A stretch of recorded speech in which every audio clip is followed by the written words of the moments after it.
ಶ್ರೀ ಹರಿಹರೇಶ್ವರ ದೇವಾಲಯ ಅಥವಾ ದೇವಸ್ಥಾನ. ಹರಿ ಎಂದರೆ ವಿಷ್ಣು ಮತ್ತು ಹರ ಎಂದರೆ ಶಿವ. ಈ ದೇವಾಲಯವನ್ನು ಶಿವ ಮತ್ತು ವೈಷ್ಣವ ಪಂಥಗಳನ್ನು ಒಗ್ಗೂಡಿಸಿ ನಿರ್ಮಿಸಲಾಗಿದೆ, ಏಕೆಂದರೆ ದೇವರು ಒಬ್ಬನೇ. ಇದು ದೇವಾಲಯವು ಮೂಲತತ್ವ.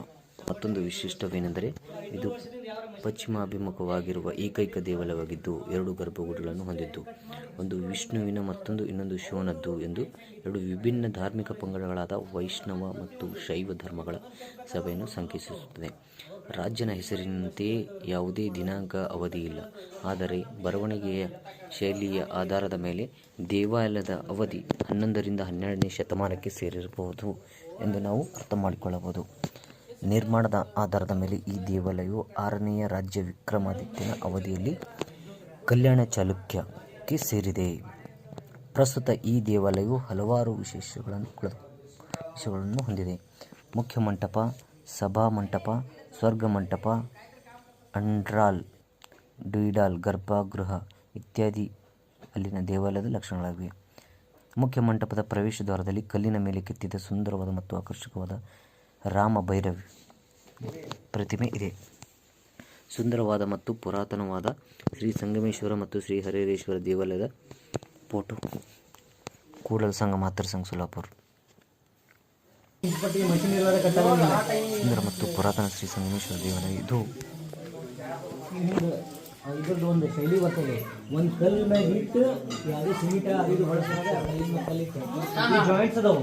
ಈಗೇನು ಕಲ್ಲು ಅದಾವ್ರಿ, ಈ ಕಲ್ಲು ಒಳಗೆ ಕರೆಕ್ಟ್ ಅಕ್ಯುರೇಟ್ ಕಟ್ ಮಾಡ್ಯಾರ. ಕಟ್ ಮಾಡಿ ಇನ್ನೊಂದು ಕಲ್ಲು ಬಂದು ಆ ಕಲ್ಲಿನ ಮತ್ತೆ ಅವ್ರಿಗೆ ಹೆಂಗೆ ಗೊತ್ತಿರ್ಬೇಕು ಇದೇ ಟೆಕ್ನಿಕ್ ಯೂಸ್ ಮಾಡಬೇಕು ಅಂತೇಳಿ.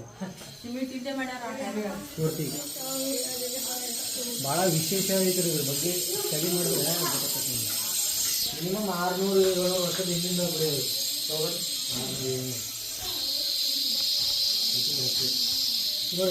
ಈಗ ನಾವು ಮಷಿನ್ದ ಕಟ್ ಮಾಡ್ಲಿಕ್ಕೂ ಬರಂಗಿಲ್ಲ, ಅಷ್ಟೇ ಅಕ್ಯುರೇಟ್ ಕಟ್ ಮಾಡ್ಯಾರ. ನೋಡಿ 1 2 3 4 5 6 7 8 ಒಂದೊಂದು ಇನ್ಫಾರ್ಮೇಶನ್ ಒಂದೊಂದು ಕೋಡ್ ಲ್ಯಾಂಗ್ವೇಜ್ ಅದ. ನಾವು ಅದನ್ನ ಅರ್ಥ ಮಾಡ್ತೀವಿ. ನಾನು ನಿಮ್ಗೊಂದು ಹೇಳ್ತೀನಿ, ಈಗ ನೀವು ದೇವ್ರಿಗೆ ಹೋದ ತಕ್ಷಣ ಏನು ಮಾಡ್ತಾರೆ? ದೇವ್ರ ಗುಡಿಗೆ ಹೋದ ತಕ್ಷಣ ಏನು ಮಾಡ್ತಾರೆ? ಗಂಟೆ ಹೊಡಿತೀರಿ ಗೊತ್ತೈತಿ? ಯಾಕೆ ಹೊಡಿತೀರಿ ಗಂಟೆ? ಯಾಕೆ ಹೊಡಿಬೇಕು? ಅದಕ್ಕೆ ಹೊಡಿತೀರಿ. ನಿಮ್ಗೆ ಹಿರಿಯರು ನಿಮ್ಮ ತಾಯಿ ತಂದೆ ಕೇಳೋನವ್ರು ಏನಂತಾರೆ? ದೇವ್ರ ಮುಂದೆ ಗಂಟೆ ಕಟ್ಟಿರ್ತಾರೆ, ಅದಕ್ಕೆ ನಿಮ್ಗೆ ಬಾರಿಸ್ಬೇಕು ಅಂತಾರೆ. ಆ್ಯಕ್ಚುಲಿ ಏನದಪ್ಪ ಅಂತಂದ್ರೆ ಗಂಟೆ ಒಳಗೆ ಏನು ಗಂಟೆ ಇರ್ತಲ್ಲ ಅದು